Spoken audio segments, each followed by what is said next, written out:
నమస్కారం సార్. నమస్తే మా. సార్, థైరాయిడ్ గురించి చాలామందికి చాలా అపోహలు ఉన్నాయి. ఏంటంటే సెడెంటరీ లైఫ్ స్టైల్ వల్ల వస్తుందని, లేకపోతే ఇంతకుముందు అమ్మా నాన్నలకు కానీ జెనెటికల్ పరంగా వస్తుందని కానీ అంటూ ఉంటారు. అండ్ ఆహార పదార్థాల్లో కూడా చాలా సందేహాలు అయితే ఉన్నాయి. అసలు ఈ థైరాయిడ్ రావడానికి ముఖ్య కారణాలు ఏంటి? థైరాయిడ్ వచ్చేందుకు రకరకాల కారణాలు ఉన్నాయమ్మా. యాక్చువల్లీ ఇది ఒక జీవనశైలి వ్యాధిమా. సో ఆడవాళ్ళలో ఈ యొక్క సమస్య వస్తూ ఉంటుంది, మగవాళ్ళలో ఈ యొక్క సమస్య వస్తూ ఉంటుంది. కానీ ఎక్కువ శాతం మందిలో ఆడవాళ్ళలోనే ఎక్కువ వస్తుంటుంది. ఈ థైరాయిడ్ అనేది యాక్చువల్గా ఏమంటే గొంతు భాగంలో ఒక సీతాకొక చిలుక ఆకారంలో ఒక గ్రంథి ఉంటుందమ్మా, గ్రాండ్ ఉంటుంది. ఆ గ్రాండ్ పని సమర్థత లేకపోతే ఆ యొక్క పరిస్థితిని థైరాయిడ్ సమస్య అంటారమ్మా.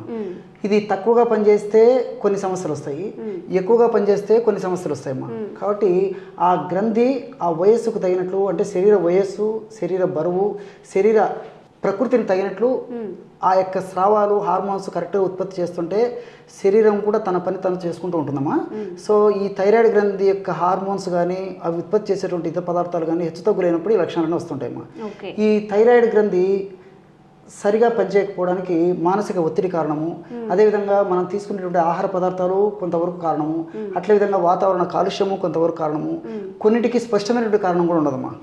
ఎందుకు ఈ విధంగా ఈ యొక్క థైరాయిడ్ గ్రంథి పనిచేయట్లేదు దానికి స్పష్టమైన కారణం కూడా తెలియట్లేదమ్మా.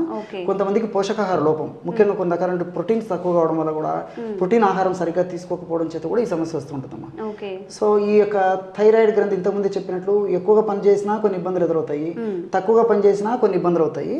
థైరాయిడ్ గ్రంథి తక్కువగా పనిచేసినప్పుడు థైరాయిడ్ గ్రంథి నుంచి తక్కువ హార్మోన్స్ ఉత్పత్తి అవుతుంటాయమ్మా, థైరాయిడ్ హార్మోన్స్.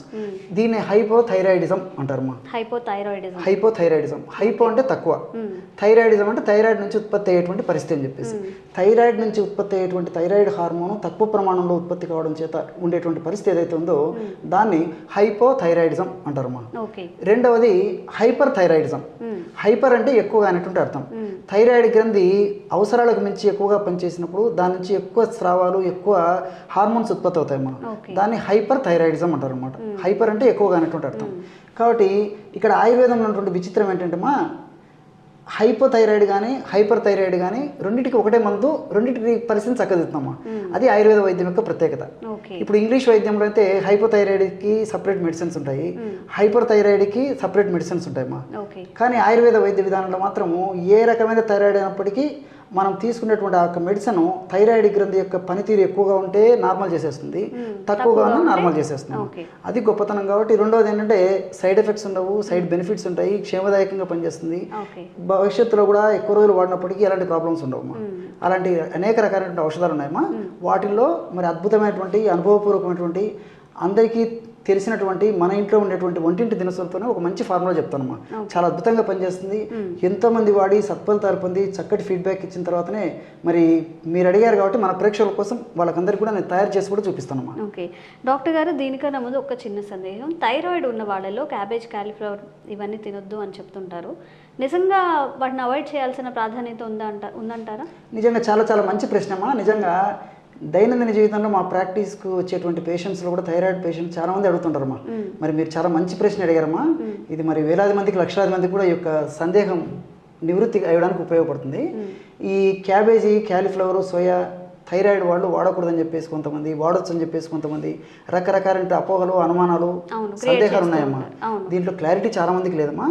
సో వాటికన్నిటికి నేను క్లారిటీ చేస్తాను తల్లి. సో ఈ యొక్క క్యాబేజీ, క్యాలీఫ్లవరు, అదేవిధంగా సోయాబీన్స్లో గాయిట్రిన్స్, అదేవిధంగా థయోసైనైడ్స్, ఫ్లేవనాయిడ్స్ అని చెప్పేసి రసాయన పదార్థాలు ఉంటాయమ్మా. గాయిట్రిన్స్, థయోసైనైడ్స్, ఫ్లేవనాయిడ్స్, ఈ మూడు పదార్థాలు ఉంటాయి. అంటే క్యాబేజీలు ఉంటాయి, క్యాలీఫ్లవర్లు ఉంటాయి, సోయాలు ఉంటాయి. కానీ ఈ యొక్క గాయిట్రిన్స్ వచ్చేసి అయోడిన్ని థైరాయిడ్ గ్రంథికి దగ్గరికి పోనివ్వకుండా అడ్డుకుంటాయమ్మా. అదేవిధంగా ఈ ఫ్లేవనాయిడ్స్ వచ్చేసి థైరాయిడ్ హార్మోన్ సరిగ్గా ఉత్పత్తి చేయకుండా ఫ్లేవనాయిడ్స్ ఇది చేస్తాయి. తర్వాత మూడోది వచ్చేసి థయోసైనైడ్స్ అమ్మా. థయోసైనైడ్స్, ఆ థయోసైనైడ్స్ మెదడులో టీఎస్హెచ్ అని చెప్పేసి ఒక హార్మోన్ ఉత్పత్తి అవుతుందమ్మా.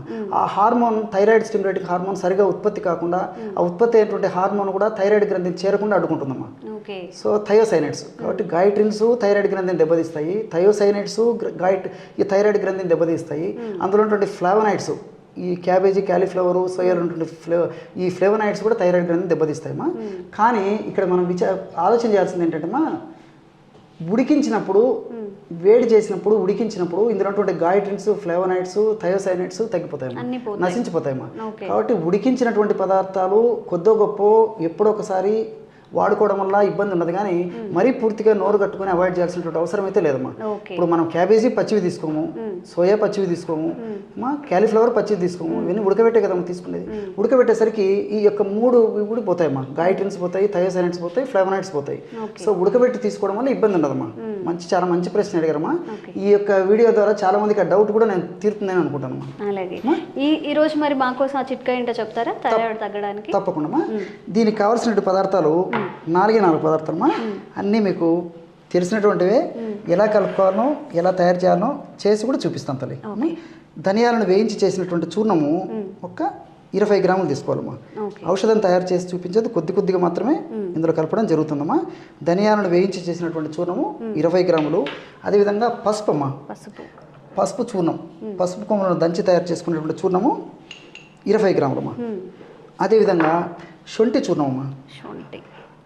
శొంఠి అంటే అల్లాన్ని ఎండబెట్టి తయారు చేసినటువంటి ఇది ఏదైతే ఉందో దాన్ని శొంఠి అంటారమ్మా. శొంఠి పొడి కూడా మనకు మార్కెట్లో దొరుకుతుందమ్మా. శొంఠి చూర్ణము ఒక 20 గ్రాములు తీసుకోవాలి. అదేవిధంగా మిరియాల చూర్ణం, ఇవి ఒక స్పూన్ వేసుకుంటే సరిపోతుందా? ఇది కూడా సేమ్ 20 గ్రామ్స్ తీసుకోవాలి. సో అన్ని సమానంగా తీసుకోవాలమ్మా. మిరియాల చూర్ణం కూడా 20 గ్రాములు తీసుకోవాలి. ఇప్పుడు మొత్తం 4 పదార్థాలమ్మా.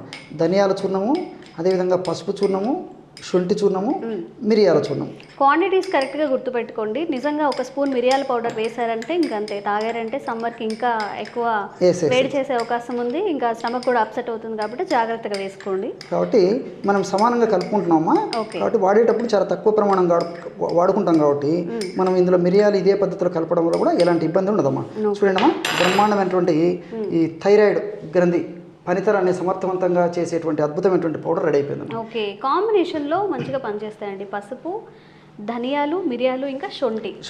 సో అంటే విడివిడిగా తీసుకుంటే తీసుకోలేము కానివ్వండి. ఒక థైరాయిడ్కి నిజంగా చెప్పండి, ఎంతమంది థైరాయిడ్ వ్యాధి బారిన పడుతున్నారు. చాలామంది మెడికేషన్ యూజ్ చేసినందువల్ల మళ్ళీ దానివల్ల సైడ్ ఎఫెక్ట్స్ వచ్చాయని చాలామంది బాధపడే వాళ్ళు కూడా ఉన్నారు. కాబట్టి ఇవన్నీ మనం వంటింట్లో యూజ్ చేస్తాం. పసుపు యూజ్ చేస్తాం, ధనియాలు, శొంఠి, మిరియాలు డిఫరెంట్గా వంటింట్లో ఎక్కువగా యూజ్ చేస్తూ ఉంటాం. కాబట్టి వాటన్నిటిని ఇట్లా ప్రీమిక్స్ కనుక చేసుకుంటే, మిరియాల విషయంలో క్వాంటిటీని తప్పకుండా ఫాలో అవ్వండి. ఎక్కువ వేసుకున్నా కానీ కొంచెం మంటగా, లేకపోతే కడుపులో యాసిడిటీ ఫామ్ అవ్వడం, మళ్ళీ ఎఫెక్ట్స్ అయ్యే అవకాశం ఉంటుంది. కాబట్టి మిరియాల విషయంలో కాస్త జాగ్రత్త తీసుకోండి. అలాగే ప్రీమిక్స్ చేసేసుకొని ఒక గ్లాస్ బాక్స్లో స్టోర్ చేసి ఎలా వాడుకోవాలో చెప్తాను, యూజ్ చేసుకోవచ్చు. ఈ విధంగా తయారు చేసి పెట్టుకోవాలమ్మా. ఈ విధంగా తయారు చేసి పెట్టుకున్న తర్వాత డైలీ డోసెస్ ఎలా తీసుకోవాలండి? రోజు 2 టైమ్స్ వాడుకోవాలమ్మా. వాటర్లో మిక్స్ చేసుకోవాలి. రోజు ఉదయం ఆహారానికి ఒక అరగంట ముందు, రాత్రి ఆహారానికి ఒక అరగంట ముందమ్మా ఈ 4 పదార్థాలు కలిపి తయారు చేసుకున్నటువంటి చూర్ణం. మీరు చాలా మంచి వీళ్ళను ఎడ్యుకేట్ చేశారమ్మా పబ్లిక్ని. ఎందుకంటే మిరియాలు ఘాటైనటువంటి పదార్థము, శొంఠి ఘాటైన, తెలియక అన్ని ఈక్వల్ క్వాంటిటీ వేసుకుంటే మళ్ళీ ఘాటుగా ఉండే అవకాశం. కాబట్టి కేవలం 1 గ్రామ్ తీసుకుంటే సరిపోతుందమ్మా. 3 గ్రామ్స్ 1 గ్రామ్ అమ్మా. 1 గ్రామ్ ఒక డోస్కి 1 to 1.5 గ్రామ్ వరకే వాడుకోవాలన్నమాట. సో ఒక 50 మిల్లీలీటర్ల నీళ్లు తీసుకొని 50 మిల్లీలీటర్ల నీళ్ళలో 1 to 1 గ్రామ్ పౌడర్ కంటే ఎక్కువ కూడా అవసరం ఉండదమ్మా. చూడండి అమ్మా, ఒక అర నిమిషంలోపే ఈ పదార్థం అంతా నీళ్ళలో కరిగిపోతుంది, చాలా అద్భుతంగా తయారైపోతుంది. సో థైరాయిడ్ సమస్యకి చాలా అద్భుతమైనటువంటి పానీయం రెడీ అయిపోయింది. ఒక్క శొంఠి తప్ప ధనియాలు, మిరియాలు, పసుపు అనేవి మనం మసాలా దినుసులుగా యూజ్ చేస్తాము, ఎక్కువ కూరల్లో కూడా యూజ్ చేస్తాము. చూడండి, మనం తినే ఆహారమే మనకి దివ్య ఔషధాలుగా కూడా పనిచేస్తుంది. ఆహారమే మెడిసిన్ అని కూడా అంటారు. కాబట్టి జంక్ ఫుడ్, బయట దొరికే ఫుడ్, ఆయిల్స్ అవన్నీ అవాయిడ్ చేసుకొని కొంచెం ఇలా మన ఆరోగ్యం గురించి చిన్న చిట్కాలు పాటిస్తే మన హెల్త్ని సెట్ చేసుకోవచ్చు.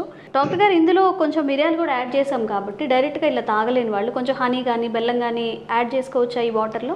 చాలా మంచి ప్రశ్నమా. ఈ వాటర్లో యాడ్ చేసుకోవచ్చమ్మా, తేనె యాడ్ చేసుకోవచ్చు. అలా లేకపోతే మనం ఆల్రెడీ పౌడర్ తయారు చేసి పెట్టుకుంటాం కదమ్మా, ఇదే పౌడరు 1 గ్రామ్ పౌడర్ తీసుకొని తగినంత తేనెతో కలిపేసి డైరెక్ట్ కూడా తీసుకోవచ్చు.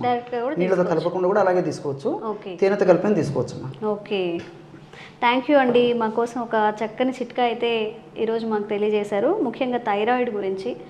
Thank you so much.